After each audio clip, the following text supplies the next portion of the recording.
सखी सहेली।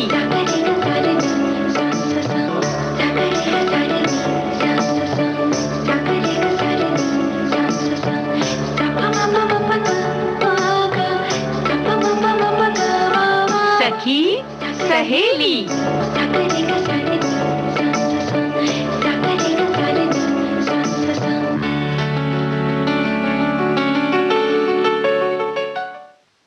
सभी सखियों को राजुल का और आकांक्षा सिंह का नमस्कार।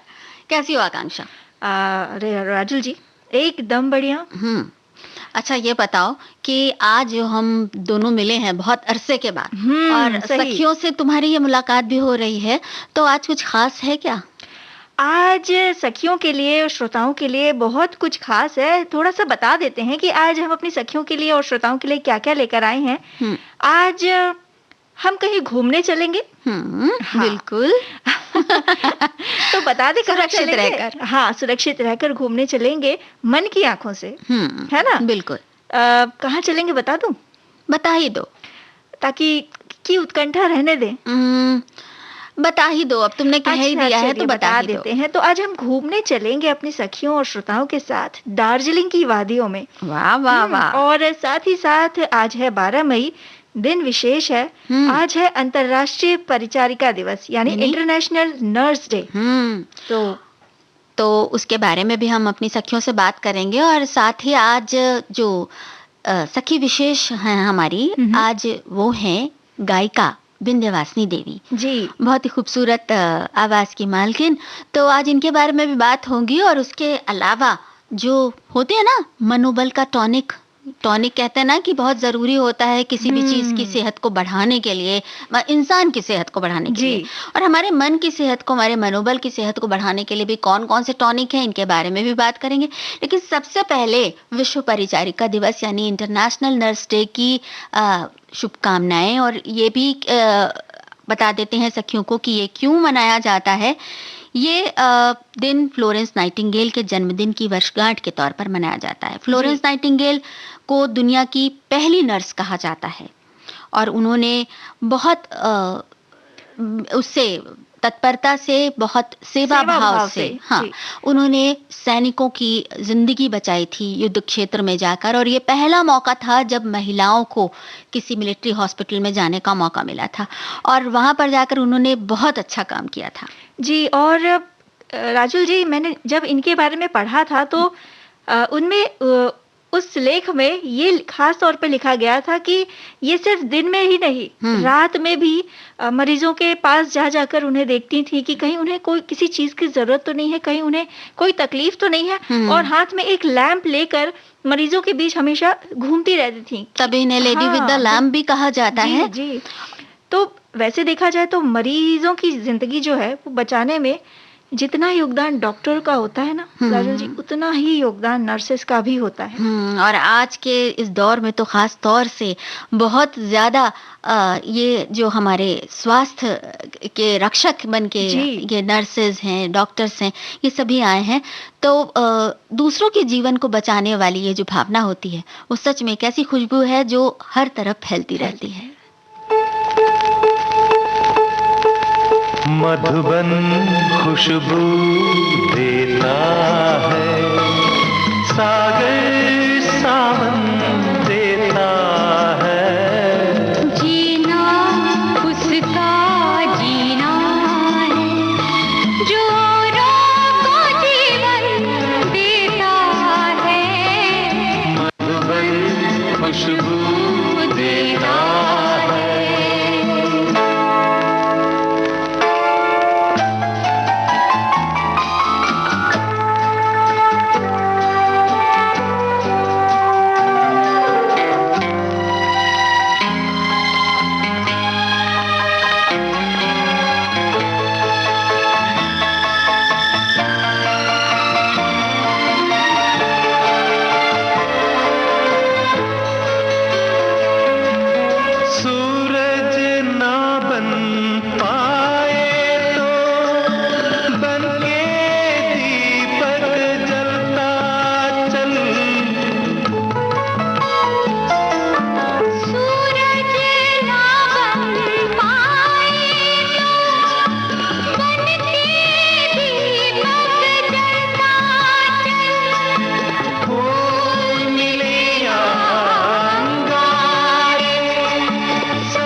राजुल जी कितने सही शब्द थे कि जीना उसी का जीना है जो औरों को जीवन देता है। और इन पंक्तियों पर सटीक उतरती है एक नर्स की, एक परिचारिका का जो जीवन होता है, इन पंक्तियों को सटीक उजागर करता है। अब देखिए ना कि ये जो नर्सेस होती हैं हमारे स्वास्थ्य और चिकित्सा क्षेत्र में, कितनी अहम भूमिका है इनकी।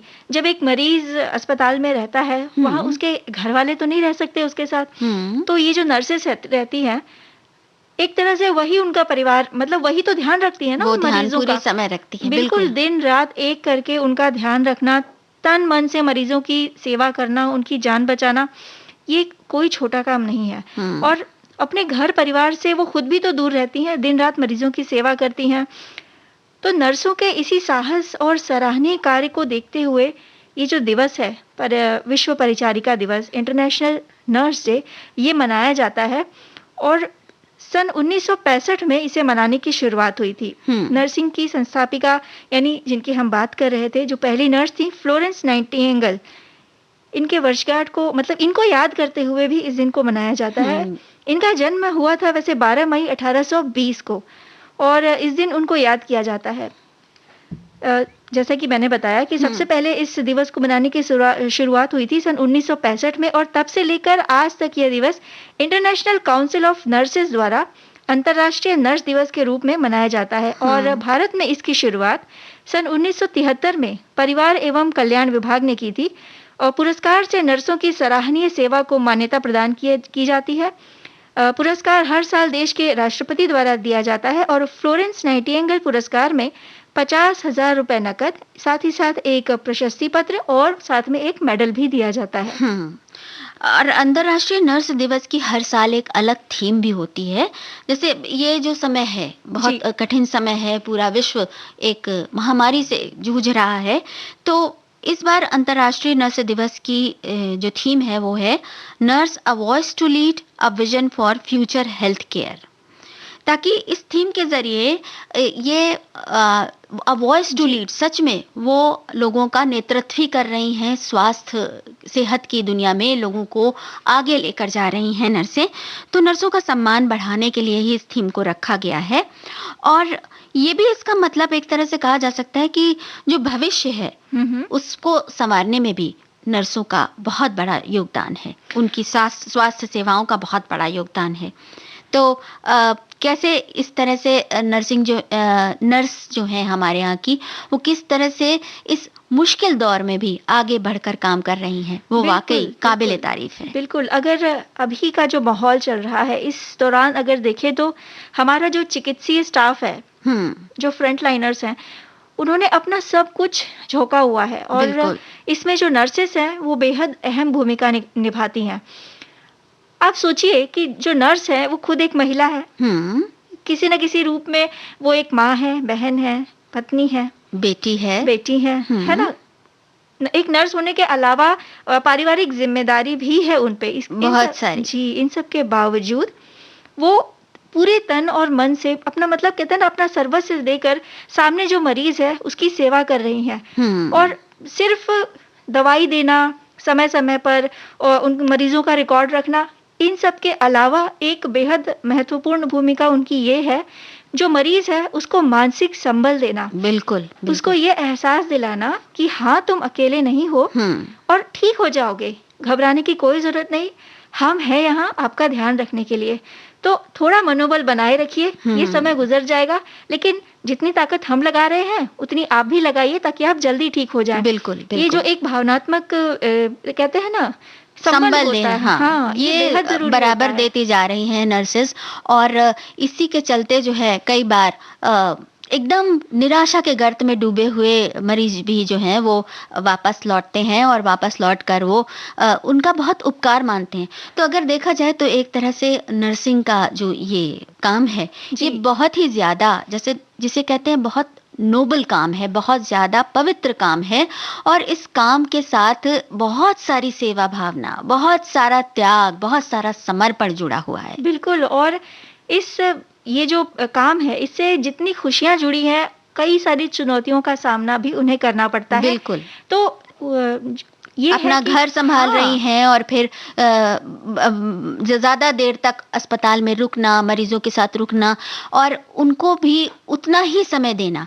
तो उनका एक तो मानसिक तौर पर भी वो कहीं पर अपने को बिल्कुल अपना ध्यान नहीं बँटने देती, शारीरिक तौर पर भी उन्हें बिल्कुल सबल, मज़बूत और सतर्क रहना है ताकि मरीज़ की जो परिचर्या है, उसमें ज़रा सी भी कोताही ना आने पाए। बिल्कुल, इस दौरान ये जो महामारी आई जब, तो इस दौरान ऐसे कई वाक़ये देखने को मिले, जब जहाँ पे कई जो नर्सेज़ थी, हुँ, वो चूँकि कोरोना मरीज़ों की सेवा में लगी हुई थी, तो वो अपने घर नहीं जा पा रही थी और हुँ, घर में उनके बूढ़े माँ-बाप थे, उनके छोटे बच्चे थे। तो हुँ, कई जगह ऐसा देखने को मिला कि वो घर तो नहीं जा पा रही थी, लेकिन जब छोटे बच्चे एक माँ भी हैं वो, हुँ, जब वो रोते थे अपनी माँ के लिए, तो ये हुँ। होता था कि भई दूर से उनको दिखा दिया जाता था कि वो फ़ोन पर मम्मी है, वीडियो तो कॉल कर लिया हाँ, या वीडियो कुछ इस कॉल कर तरह की लिया बात जाता कर ली था। उन्होंने।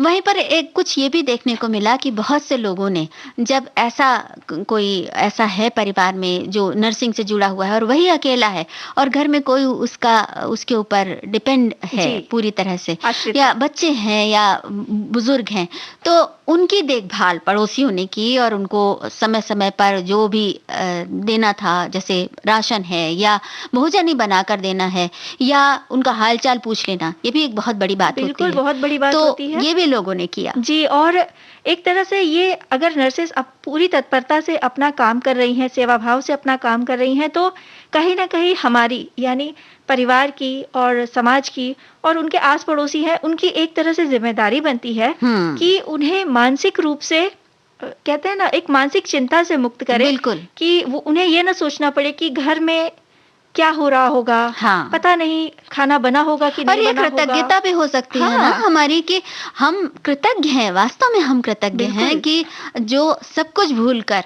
दूसरों की सेवा में लगा हुआ है, उसके लिए हम थोड़ा-सा अगर कुछ कर सकें, तो ये कितनी बड़ी बात कितनी होगी। बड़ी बात होगी। वैसे देखो ना आकांक्षा, अगर जैसे नर्सिंग की बात की जाए, जी, एक नर्स तो उन्हें सिर्फ दवा की या मरीज के शरीर की या विभिन्न बीमारियों में क्या कैसे करना है उसकी ही जानकारी नहीं होती, बल्कि उनका जो दायरा है वो बहुत बड़ा होता है। हुँ, जैसे फ्लोरेंस नाइटिंगेल की ही अगर हम बात करें तो उनके अंदर भी बहुत सारी खूबियां थी। जैसे वो गणित में बहुत तेज थी और गणित में उनके वो आंकड़ों में बहुत दिलचस्पी थी। हाँ, हाँ, बिल्कुल और एक बार का वाक़या तो ऐसा है कि वो अपने परिवार के साथ यूरोप के टूर पर गई थी। हम्म, तो उस वक़्त अपनी यात्रा के जो अनुभव को वो डायरी में नोट करती जा रही थी। हर देश और शहर की आबादी के आंकड़े वो दर्ज करती थी। साथ ही साथ उस स्थान में कितने अस्पताल हैं और कितनी जो मदद करने वाली जो संस्था है, वो हम्म, कितनी दूर है। ये सब भी वो नोट कर रही थी। बिल्कुल। तो इस तरह से उनको बचपन से ही, मतलब इस तरह ये बातें उनके ज़हन में थी और उनको बचपन से ही इस तरफ जाने का उनका मन था, शुरू हुँ, से ही। तो उसी उसी के हिसाब से उनकी रुचि जो थी वो बढ़ती गई। और जहाँ तक ये जो आंकड़े वाली बात उनके जी। बारे में कही जाती है, ये उनकी जब वो पहली बार घायलों की सेवा करने के लिए युद्ध स्थल में जो मिलिट्री हॉस्पिटल था वहाँ पहुँची, हुँ, तो हुँ। ये आंकड़े बहुत काम आए। जी, क्योंकि उन्होंने बाकायदा सब पूरी एक, जैसे होता ना, विवरण तालिका जैसी बना ली थी और उस विवरण तालिका के हिसाब से ही उन्होंने देखा कि कहाँ पर क्या चीज़ कम है, कहाँ पर क्या चीज़ पहुँचानी जी। फ़ौरन ज़रूरी है।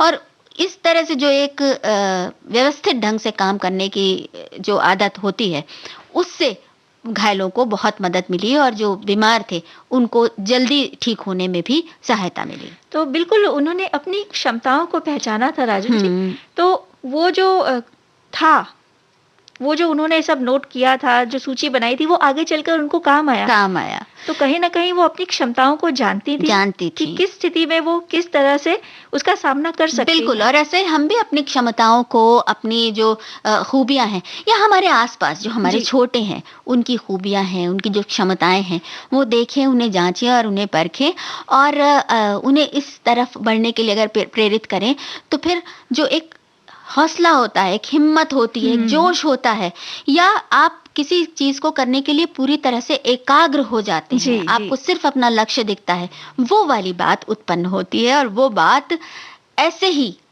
महान व्यक्तित्व को जन्म देती हैं, जैसे फ्लोरेंस नाइटिंगेल है। तो ना दे रे ना दे रे ना तुम तो ना दे रे ना दे रे ना तेरे ना ना तेरे ना ना तुम तो ना तेरे ना ना तेरे। ये हौसला कैसे झुके, ये आरज़ू कैसे रुके, ये हौसला कैसे झुके, ये आरज़ू कैसे रुके। मंजिल मुश्किल तो क्या, धुंधला साहिल तो क्या, तन्हा ये दिल तो क्या।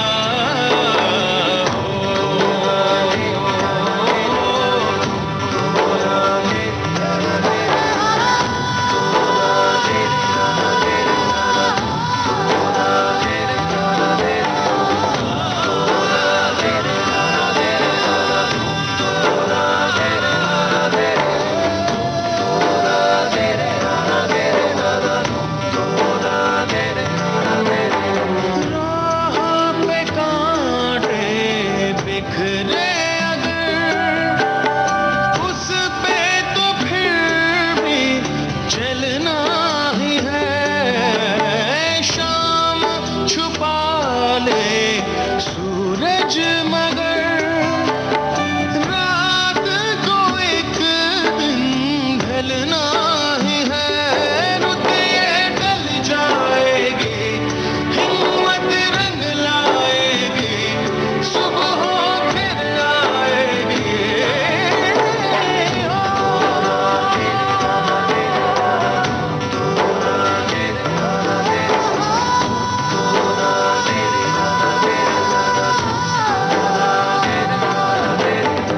ये हौसला कैसे झुके, ये आरज़ू कैसे रुके, ये हौसला कैसे झुके, ये आरज़ू कैसे रुके।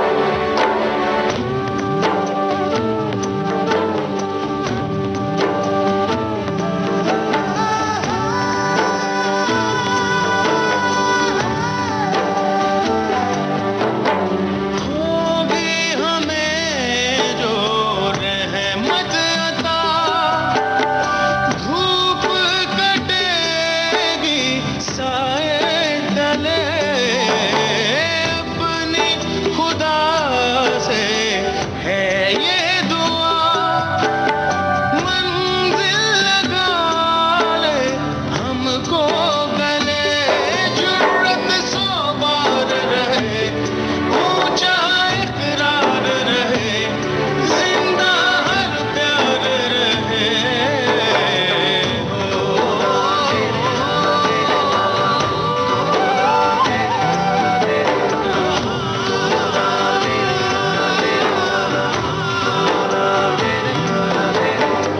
ये हौसला कैसे झुके, ये आरज़ू कैसे रुके, ये हौसला कैसे झुके, ये आरज़ू कैसे रुके।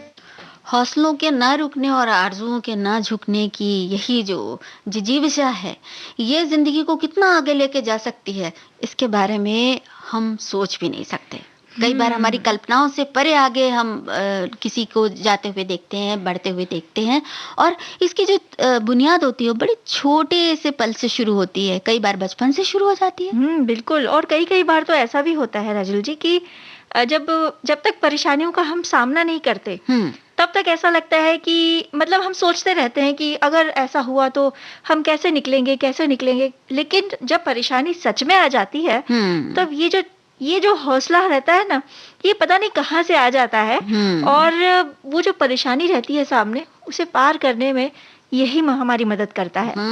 तो ये जो हौसलों का एक सुर है, इसी सुर की बात आज हम करेंगे आज और मिलाएँगे अपने अपने सुनने वालों को बताएँगे गायिका विंध्यवासिनी देवी के बारे में। संगीत के सुरों में पिरोकर बिहार के लोकगीतों को लोकप्रिय बनाने वाली ये कलाकार हैं और उन्हें बिहार की कोकिला कहा जाता है।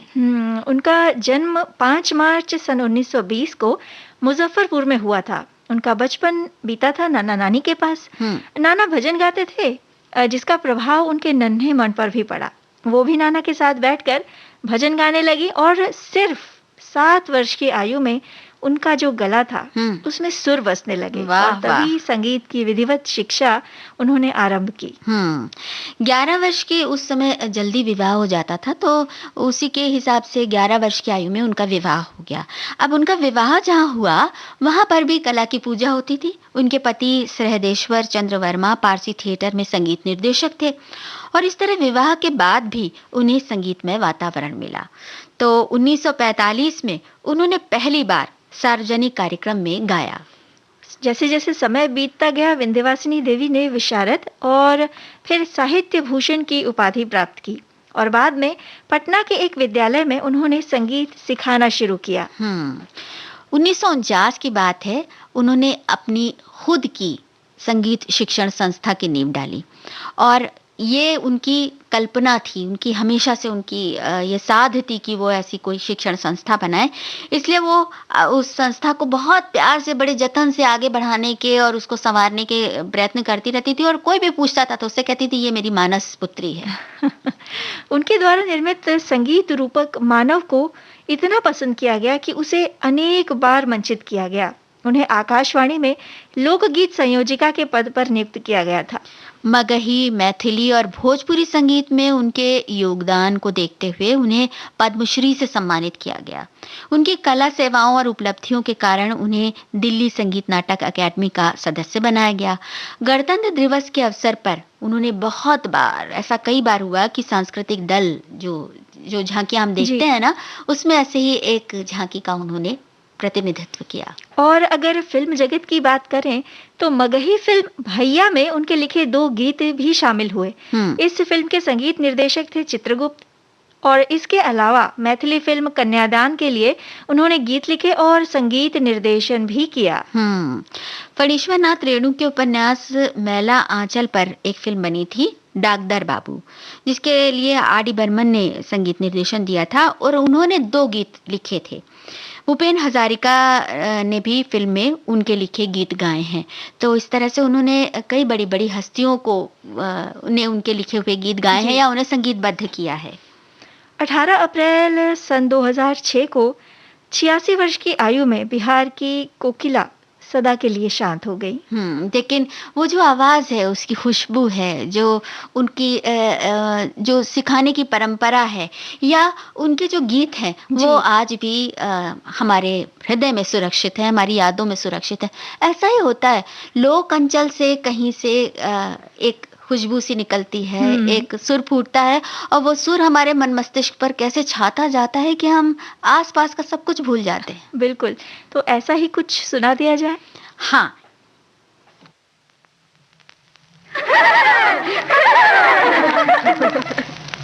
लाली लाली डोलिया में लाली रे दुल्हनिया, पिया की प्यारी भोली भाली रे दुल्हनिया। लाली लाली डोलिया में लाली रे दुल्हनिया, मीठे बहन तीखे नैनो वाली रे दुल्हनिया। लाली लाली डोलिया में लाली रे दुल्हनिया, पिया की प्यारी भोली भाली रे दुल्हनिया।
पियारी भोली भाली रे दुल्हनिया, लाली लाली डोलिया में लाली रे दुल्हनिया, पिया की पियारी भोली भाली रे दुल्हनिया।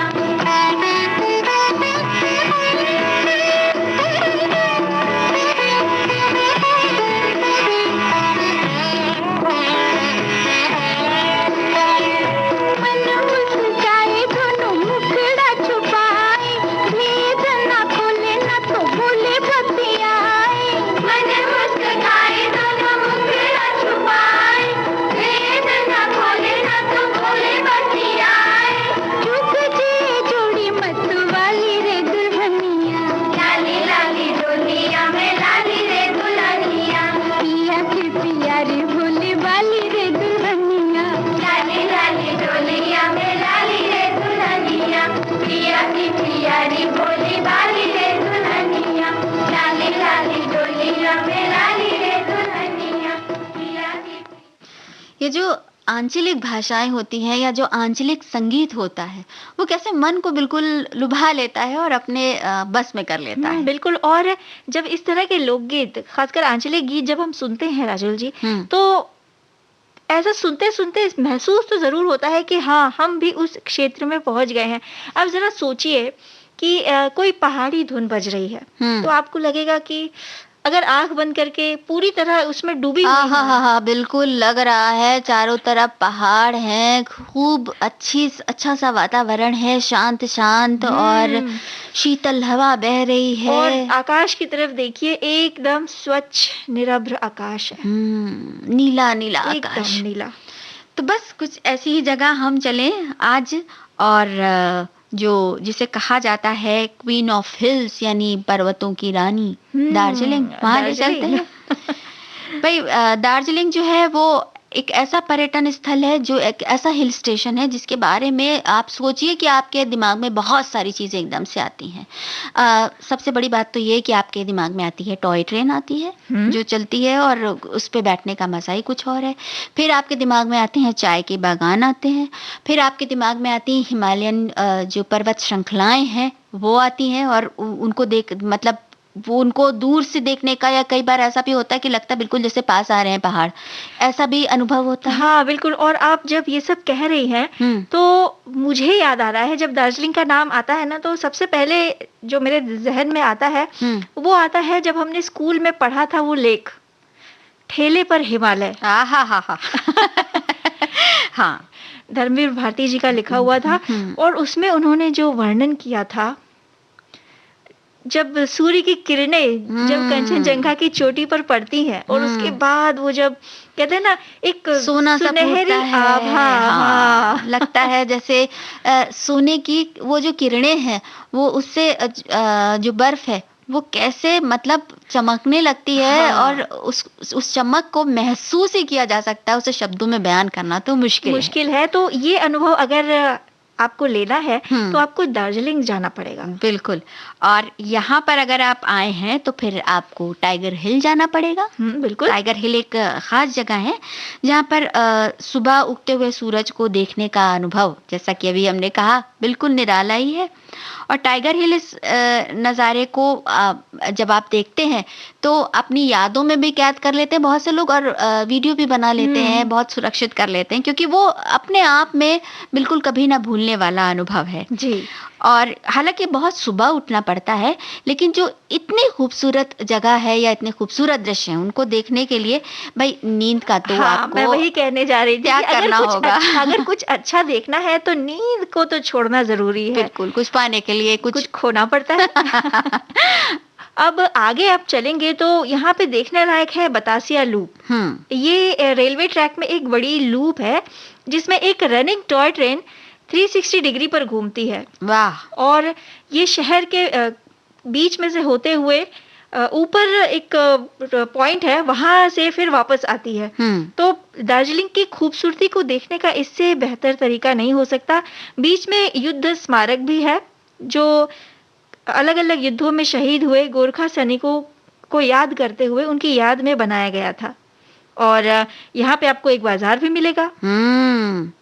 और उस बाजार में जो है वहाँ स्थानीय चीजें जो होती हैं वो भी मिलेंगी देखने के लिए, और जिनको देखने का जो और लोभ है हाँ, उसको तो आप संवरण कर ही नहीं सकते। और साथ-साथ चीज़ों के साथ-साथ आप वहाँ के जो स्थानीय व्यंजन है, उसका भी मज़ा उठा सकते पहाड़ी हैं। व्यंजन बहुत स्वादिष्ट होते हैं, आप उनका आनंद लें और इसके साथ ही साथ थोड़ा सा जल्दी से कदम बढ़ाएं, क्योंकि हम चलने वाले हैं हिमालयन पर्वतारोहण संस्थान, जो कि काफी ऊपर है ये स्थित है, क्योंकि नाम ही है पर्वतारोहण संस्थान।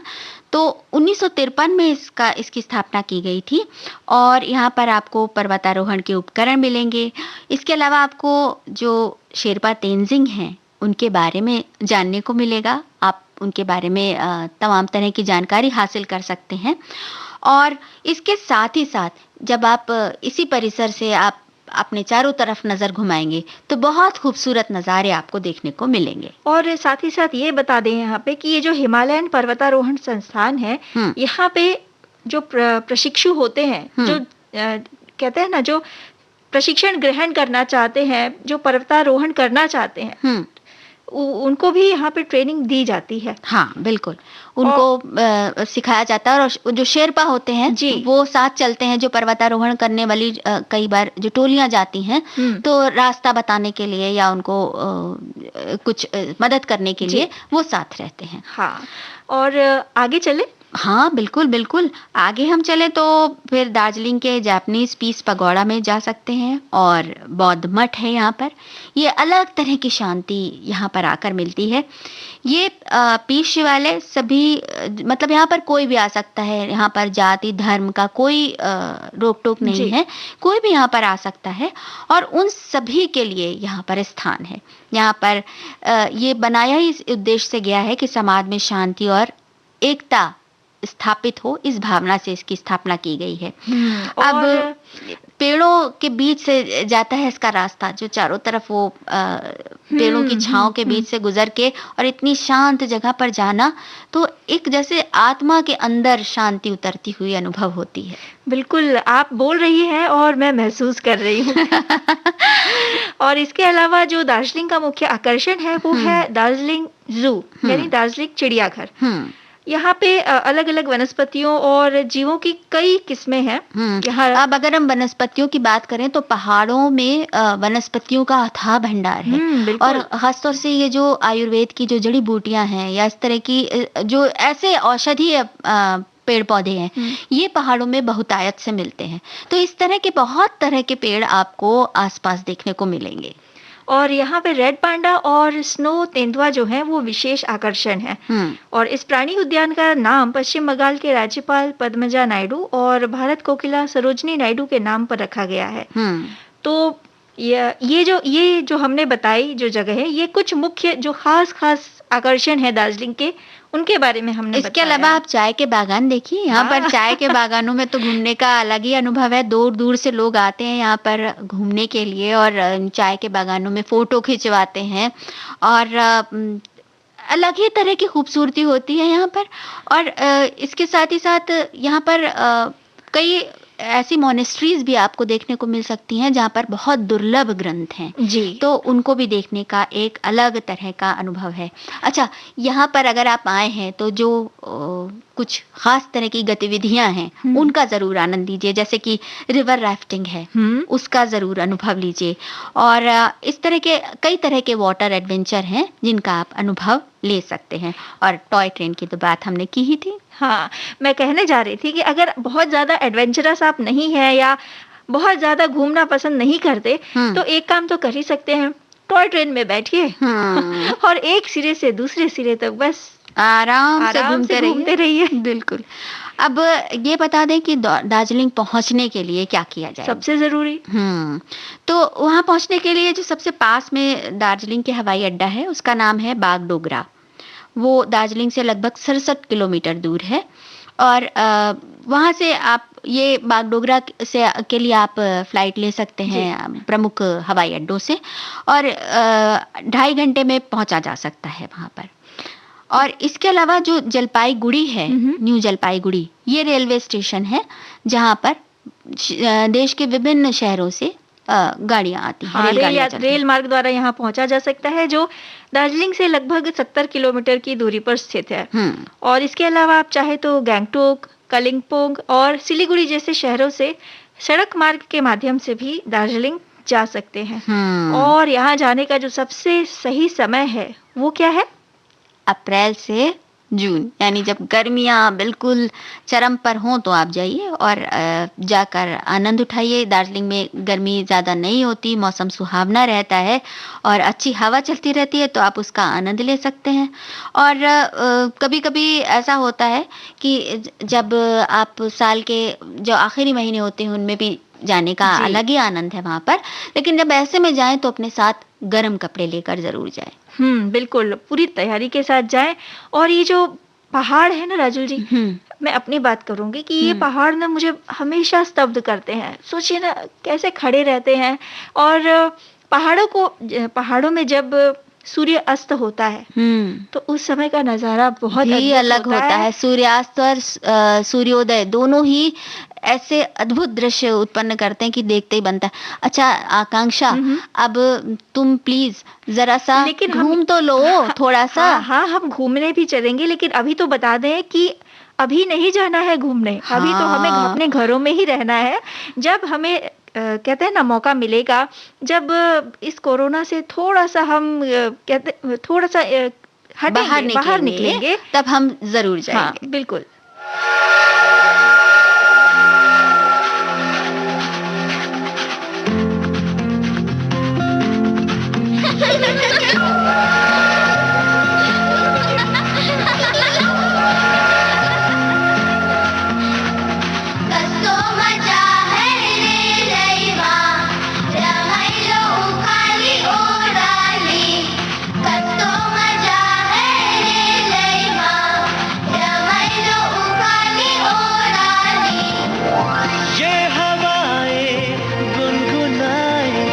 पूछे तू है कहाँ, तू है फूलों में कलियों में या मेरे ख्वाबों की गलियों में। तू है फूलों में कलियों में या मेरे ख्वाबों की गलियों में। ये हवाएं गुनगुनाए पूछे तू है कहाँ, तू है फूलों में कलियों में या मेरे ख्वाबों की गलियों में।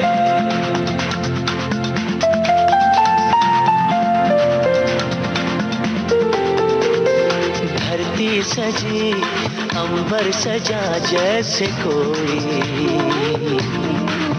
सपना, इसमें हो घर तो हम सफर तेरा मेरा अपना।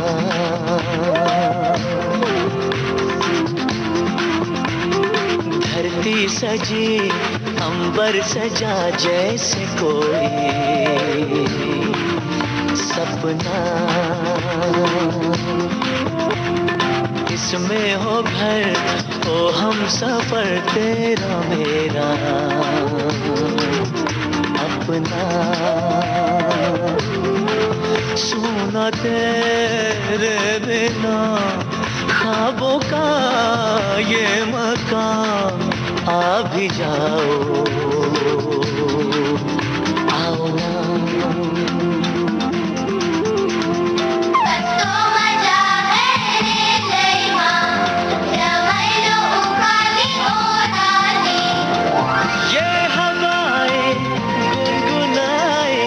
पूछे तू है कहाँ, तू है फूलों में कलियों में या मेरे ख्वाबों की गलियों में।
गलियों में या मेरे ख्वाबों की गलियों में, ये हवाएं गुनगुनाए पूछे तू है कहाँ।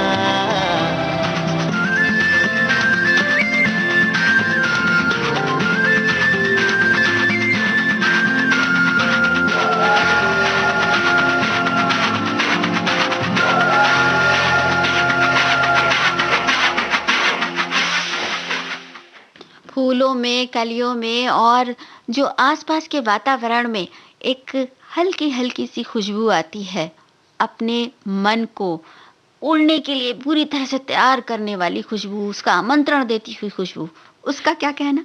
उसका आप कहना क्या चाह रही हैं?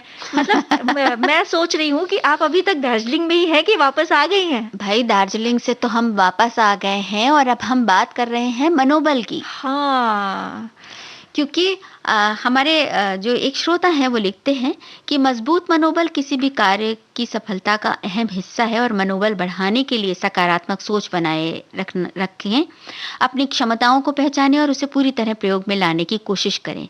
अतीत में हुई भूलों को लेकर सतर्क रहें और अतीत में से बाहर आकर भविष्य को संवारने के लिए जरूरी पुरुषार्थ करने के लिए मनोबल को बनाए रखें। ये कुछ नया सीखने पर ही संभव है। कुछ न कुछ नया सोचें और सीखने पर विशेष ध्यान देना चाहिए। तो ये तो वही बात है कि अपने मनोबल के साथ हम कुछ सीखते भी हैं और आगे की एक राह भी तैयार करते हैं। और ये जो मनोबल है, इसे बढ़ाने के लिए हमारे अपने पास ही, कहीं बाहर खोजने की जरूरत नहीं है, कई तरह के टॉनिक मौजूद हैं। बिल्कुल बिल्कुल, जैसे कि सबसे अहम और जरूरी है मनोबल के लिए टॉनिक, जो कहते हैं ना, वो है सकारात्मक विचार, पॉजिटिव थिंकिंग। बिल्कुल, आप जितना अच्छे बातों के बारे में सोचेंगे, जितना अच्छे ख्यालों को मन में आने देंगे, उतना ही जीवन की जो दिशा है वो बदलेगी। अब यह ज़रूरी नहीं है, ऐसा होता है कि कई बार स्थितियाँ ऐसी बदल जाती हैं या कुछ ऐसी खबर मिल जाती है कि मन अचानक टूटा सा, उदास सा हो जाता है जी। लेकिन उसी टूटन और उदासी में यहीं पर काम करने की जरूरत है कि जब भी हम ये कहते हैं कि सकारात्मक सोचें, तो सकारात्मक सोचने में तमाम रोड़े आते हैं। ये बात बिल्कुल सही है। और अगर ऐसा हो रहा है तो ये सोचकर अपनी सकारात्मक सोच को बिल्कुल न रुकने दें, बल्कि फिर से उसे पुकारें कि हाँ, ये तो हो रहा है, ये मुश्किलें आ रही हैं, यहाँ पर थोड़ी अड़चने हैं या ये बाधा है जो कि पार होती दिखती नहीं है, लेकिन फिर भी हम कहीं ना कहीं एक ऐसी शक्ति के अधीन हैं जो हमारी देखभाल कर रही है और हमें आगे बढ़ने के लिए हमेशा शक्ति देती है। बिल्कुल, शक्ति दे रही है और प्रेरित कर रही है। और इसके साथ ही साथ जरूरत है योग करने की, अपने मन को बांधने की, और उसके लिए ध्यान से कहते हैं ना, ध्यान से जो बड़ा हथियार है वो कुछ नहीं है। अपने मन को बांधिए। विचार जब आना शुरू करते हैं ना राजू जी, तो उसको रोका नहीं जा सकता। बिल्कुल, एक के बाद एक आते ही जाते हैं, लेकिन वो बिल्कुल स्वाभाविक है। आप एक दिन बैठ जाइए, जब आप ध्यान कर रहे हैं तो उससे विचलित ना होइए। वो जो विचार आ रहे हैं बहुत तेजी से, उन विचारों को देखते जाइए कितनी देर तक आ रहे हैं। बिल्कुल उन विचारों पर नजर लगाए रहिए और फिर धीरे धीरे आप देखेंगे कि आपके विचार जो हैं वो धीरे धीरे स्थिर होने लगे हैं। जो उनकी गति तेजी से चलती हुई आ रही थी, वो कहीं रुकने लगी है। जो एक विचारों की बाढ़ सी आ गई थी, धीरे वो अपने आप शांत हो गई है। जो नदी का पानी है एकदम शांत हो गया है। तो ऐसे में अपने मन को ध्यान में लगाइए। साथ ही साथ अपने स्वास्थ्य का भी ख्याल रखना है आपको। इसके लिए योग करिए, दिन में 2 बार योग करिए, प्राणायाम करिए, और इसके अलावा थोड़ी बहुत एक्सरसाइज जो होती हैं वो भी करते रहिए, क्योंकि योग आपको आत्मा से जोड़ता है, मन से जोड़ता है। और जब मन से कोई चीज जुड़ जाती है तो फिर उसकी शक्ति कई गुना बढ़ जाती है। और ये जो नकारात्मक विचार होते हैं, ये पुरजोर कोशिश करते हैं कि किस तरह हम पे हावी हो जाएं कठिन परिस्थितियों में। तो उस समय में हमें करना ये है कि जो अपना मन है उसे उन कामों में हम लगाएं जिन्हें करने से हमें खुशी मिलती है। बिल्कुल। अब भई मुझे खुशी मिलती है कि मैं अपने घर में लगे पौधों की देखभाल करूँ, उन्हें काटूँ-छाँटूँ, उन्हें खाद-पानी दूँ, तो वही करेंगे। या किसी को सिलाई में खुशी बिल्कुल। मिलती है, या किसी को कढ़ाई में खुशी मिलती है, कोई है जो कि कोई पेंटिंग बनाकर खुश होता है, या कोई है जो अपने मित्रों को बराबर सोशल मीडिया पर जुड़कर उनका हाल-चाल पूछकर खुश होता है। जिस तरह से भी खुशी मिल रही है, या आप संगीत में रुचि रखते हैं, खुद गाते हैं या खुद कुछ बजाते हैं, तो उसका अभ्यास करिए। आस-पास कोई ऐसा है जो कि आपसे सीखना चाहता है, आप इतना जानते हैं और जी। कोई सीखना चाहता है, तो आज तो ये भी कर सकते हैं कि आप ऑनलाइन उन्हें सिखा भी सकते हैं। तो अपने आप को इस तरह के कामों में व्यस्त रखें, और हमेशा ये होता है ना कि दिन में अगर आप अपना एक पल भी उस तरफ जाने देंगे जो कि किसी सकारात्मक दिशा की ओर नहीं जाता, तो फिर आप उसी तरफ बह जाएँगे। बस बराबर आपको हर बार अपने आप को वहाँ से, जैसे कहते हैं ना, हाथ पकड़ कर लेकर आना है वापस उसी राह पर जो सकारात्मक है। जी, बिल्कुल। और साथ ही साथ आपको ज़रूरत है अपनी क्षमताओं को पहचानने की। काम वही करिए जिसे आप पूरी तरह से कर सकते हैं, ख़त्म कर बिल्कुल। सकते हैं। झूठे टारगेट सेट करना, मतलब कि हाँ, हम कल ये भी कर लेंगे, परसों वो भी कर लेंगे, ये नहीं। आप काम वही हाथ में लीजिए जिसे करने से आपको खुशी मिले और साथ ही साथ आप उसे पूरा कर पाएँ। बिल्कुल। मतलब अपने से खुद से किए गए वादे ज़रूर निभाइए, क्योंकि आप रोज़ अगर जैसे बहुत बार ऐसा होता है ना कि हम कहते हैं अब हम सुबह उठेंगे, और सुबह उठने के लिए घड़ी में अलार्म लगाते हैं, लेकिन अंत समय पे अचानक होता है कि थोड़ा आलस आ गया और फिर नहीं उठे। तो वो रोज़-रोज़ जब होता जाता है, तो फिर अपने आप अलार्म बजता है और घड़ी पर हाथ चला जाता है कि बंद कर दिया गया अलार्म, और फिर हम सो गए।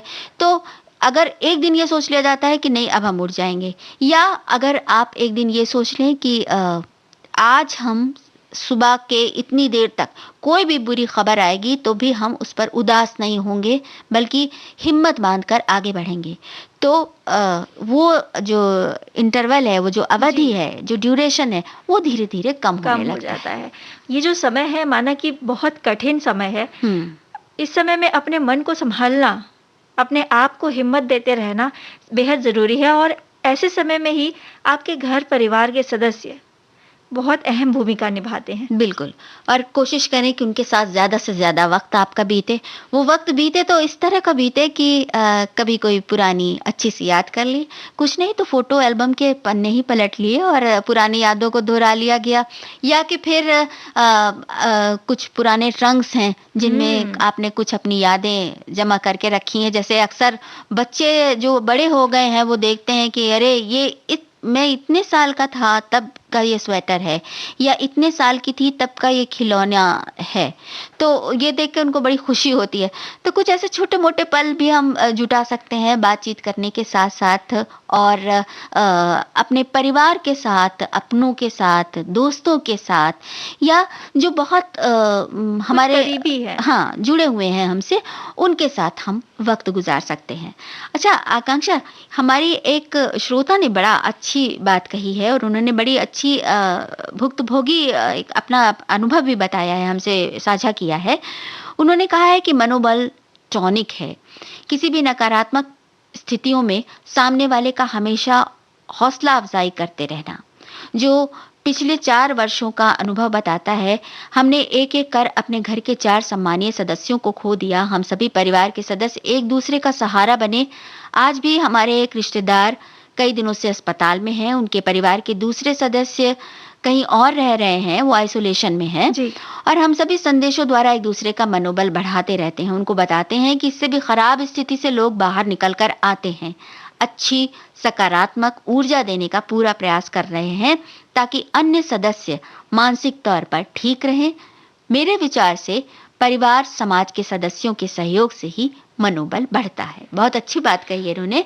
हम अगर एक अच्छी बात से, हिम्मत बढ़ाने वाली बात से अगर हम किसी से अपनी बातचीत की शुरुआत करते हैं, तो वो चाहे कितनी भी उदासी में डूबा हो, वो आपसे बात करेगा। और इस समय बात करना ही सबसे बड़ी बात है, क्योंकि बहुत सारे लोग निराशा में डूबते जा रहे हैं, तो बात करना बहुत ज़रूरी है। बिल्कुल, और बात भी ऐसी हो कि अगर आप सामने वाले से ये पूछना चाह रहे हैं कि ये कैसे हो गया, हाँ, उसकी बजाय अगर आप ये पूछें कि कैसे हो, हाँ, तो ये ज़्यादा बेहतरी है। आप बिल्कुल। शब्दों को घटाइए लेकिन सटीक सवाल पूछिए। ऐसा कुछ ना पूछिए कि जिससे उनमें सामने वाले में घबराहट बढ़ हाँ, जाए। हाँ। और माना कि आपको उसे सुनकर बड़ा धक्का लग सकता है कि फलां को कुछ बीमारी है या कुछ फलां किसी किसी संकट से तकलीफ जूझ में है, रहा है, जी। किसी तकलीफ में है। लेकिन अरे! कैसे हो गया? ये क्या हुआ? ये तो बड़ा बुरा हुआ। ये कहने के बजाय अगर आप कहें कि अच्छा तो अब कैसी तबीयत है? सब ठीक चल रहा है? दवा कुछ ले रहे हो? अगर नहीं ले रहे हो तो डॉक्टर के संपर्क में हैं या नहीं हैं? इस तरह की बातें, जो हल्की-फुल्की बातें, और उन सबसे बातों से उनका और मनोबल सबसे बढ़ाएँ। इन बातों में सबसे अहम बात, सबसे ज़रूरी बात ये कि चिंता न करना, कोई ज़रूरत हो तो हम यहीं पे हैं। सिर्फ़ एक फ़ोन ये कॉल कह कर देना लेना, भी बहुत बड़ी बहुत बात बड़ी है। बात है। तो सही बात है, जो ये जीवन के जो खट्टे-मीठे पल हैं, थोड़े से हुँ। खट्टे पल हैं, उनको मीठा बनाने के लिए हमारा ये जो मनोबल है, यही जो हमारी सकारात्मक ऊर्जा ऊर्जा है, है। यही बहुत बड़ा योगदान दे सकती है।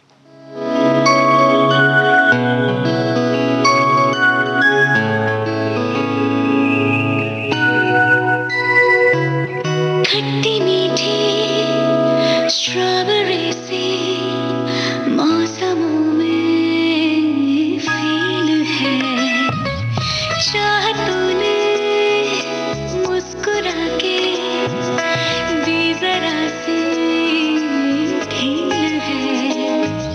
ख्वाहिशों में नरमियाँ आ गई, कुछ तो नया सीन है। I wanna touch the sunlight, I wanna chase the rainbow. क्या जाने क्या है माजरा। Oh, this feeling's so right, I never wanna let go. यही चाहता है दिल बावरा।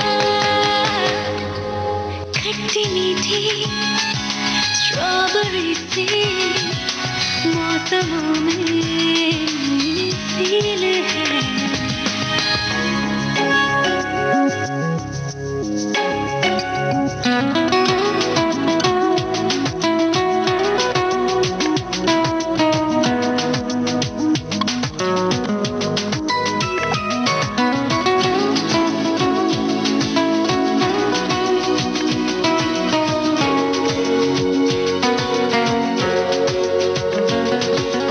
चोरी चोरी कोई स्टोरी लिखी है वक्त ने अनसुनी,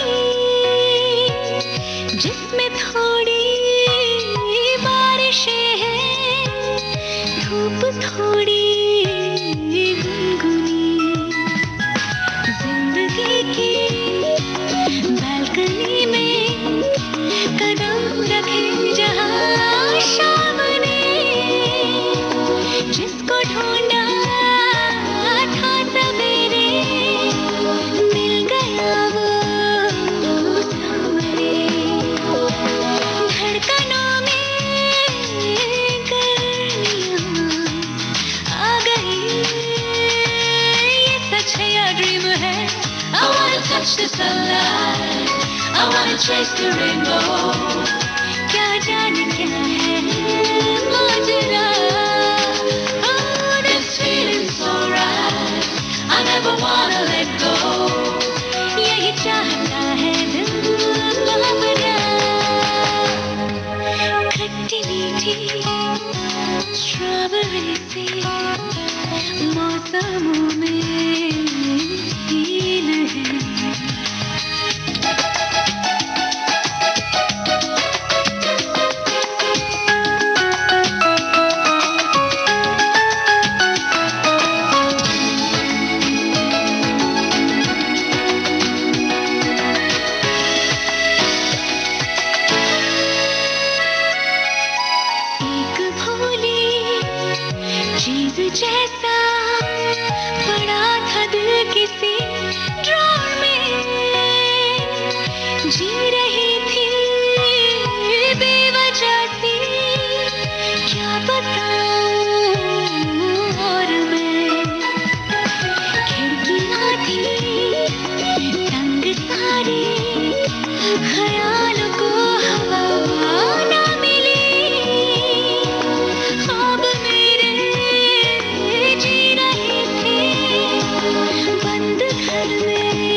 night.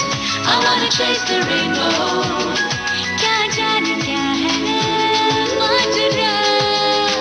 Oh, this feeling's so right. I never wanna let go.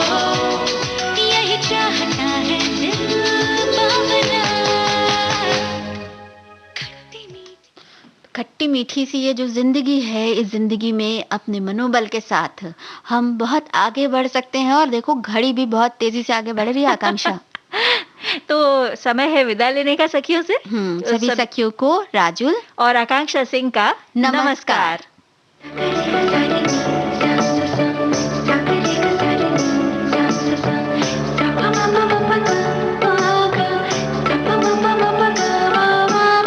सखी सहेली।